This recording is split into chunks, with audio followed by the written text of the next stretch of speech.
Lee's hands moved fast but careful, her fingers curling tightly around the small, amber-colored pill bottle as if the world would shatter if it slipped. No one was supposed to know she had these pills.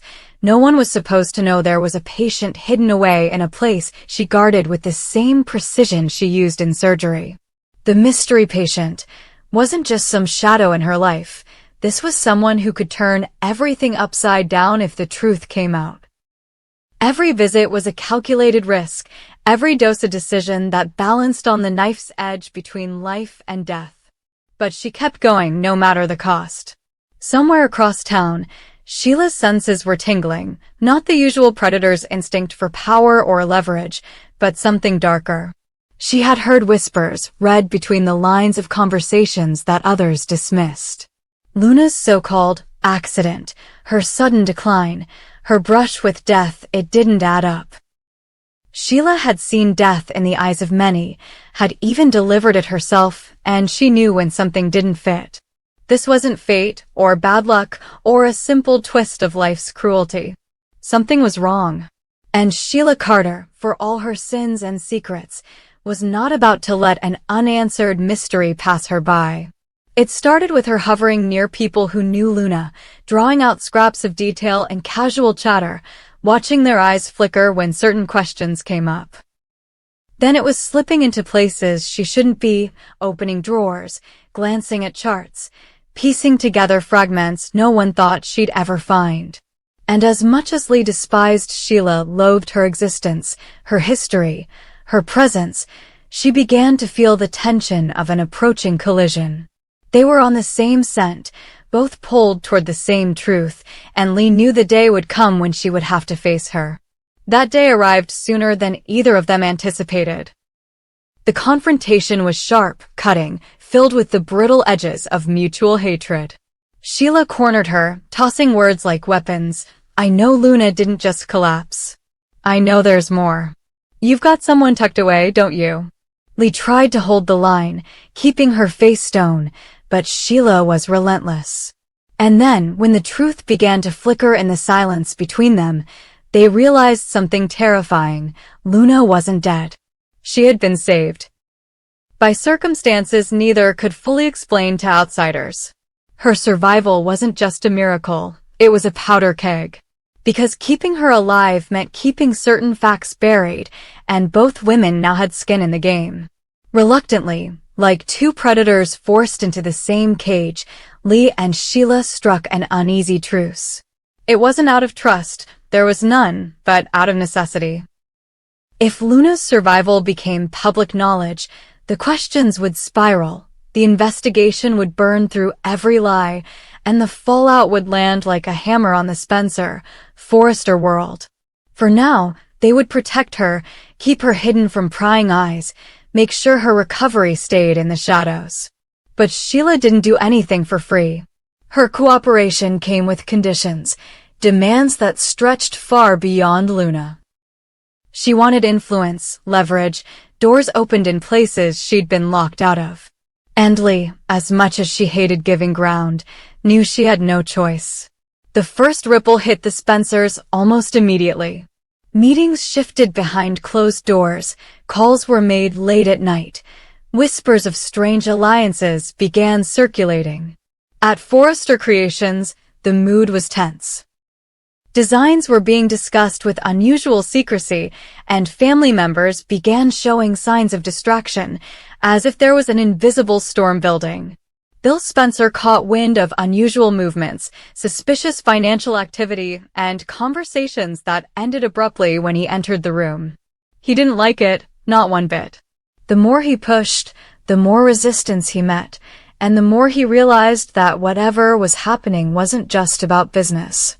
Meanwhile, Luna, alive but hidden, struggled between gratitude and fear. She was breathing, her heart was still beating, but she was trapped in a purgatory where no one could know she was safe. Every time she asked questions, Lee gave only partial answers. Every time she looked at Sheila, she felt a chill, knowing that this woman's interest in her survival had nothing to do with compassion. And yet, there they were, her unlikely guardians. As days passed, Sheila's conditions multiplied. She wanted visits with certain people reinstated. She wanted the Forrester family to drop their guard. She wanted Bill to be forced into uncomfortable concessions. Lee gritted her teeth but complied, each demand another twist of the knife in her pride. The alliance between Lee and Sheila became the worst-kept secret in the undercurrent of LA's power circles.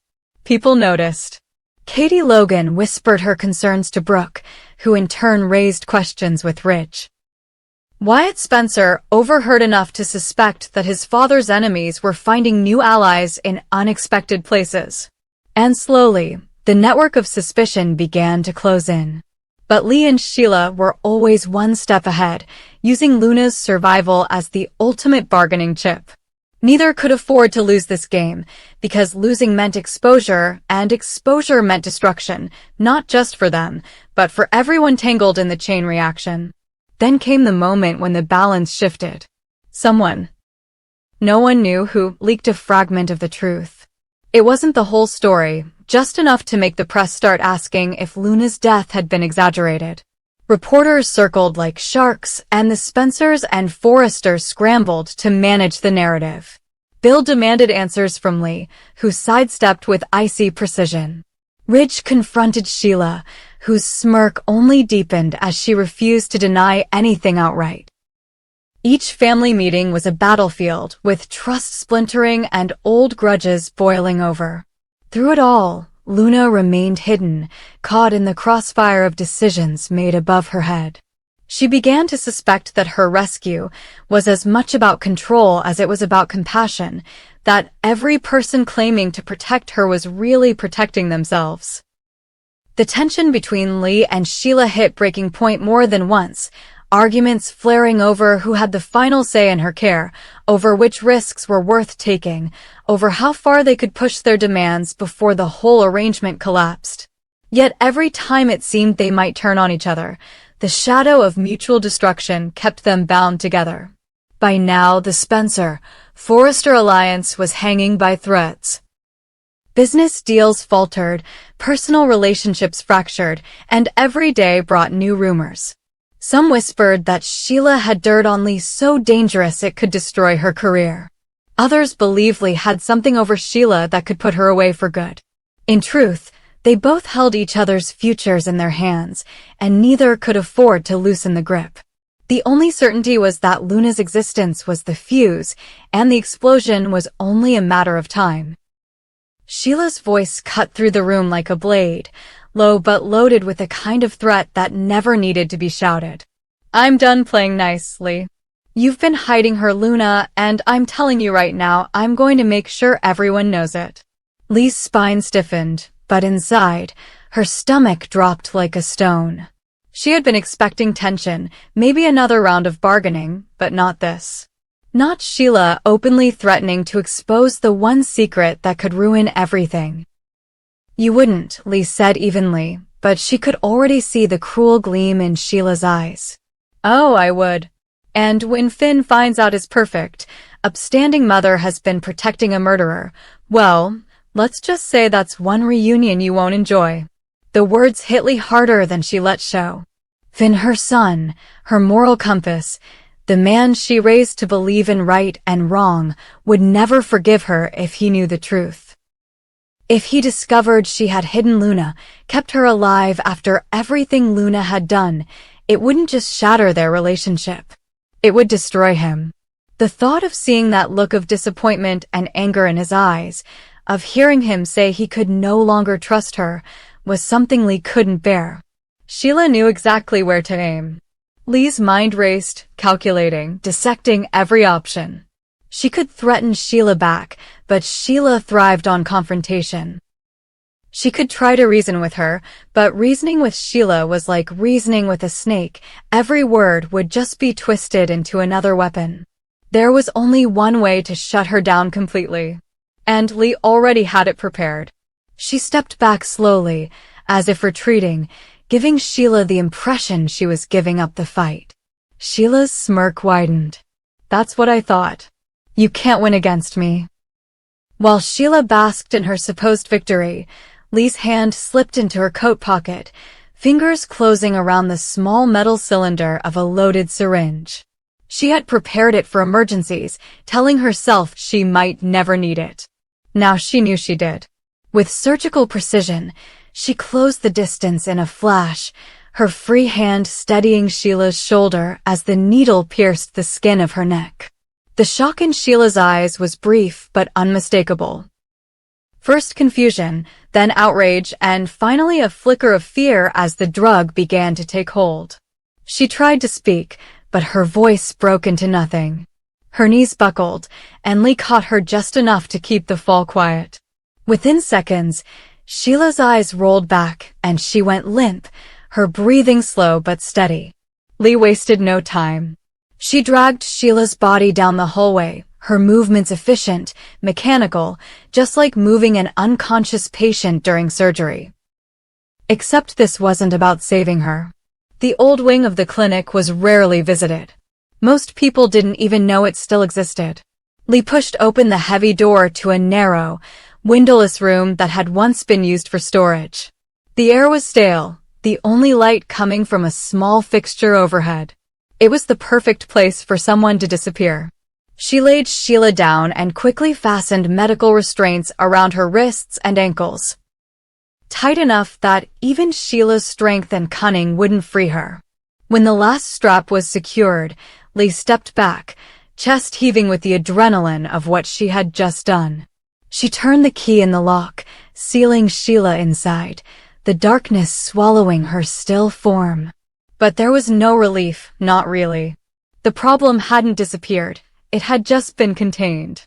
The question now was how long she could keep Sheila there without the outside world noticing. That's when Deacon crossed her mind. Deacon Sharp.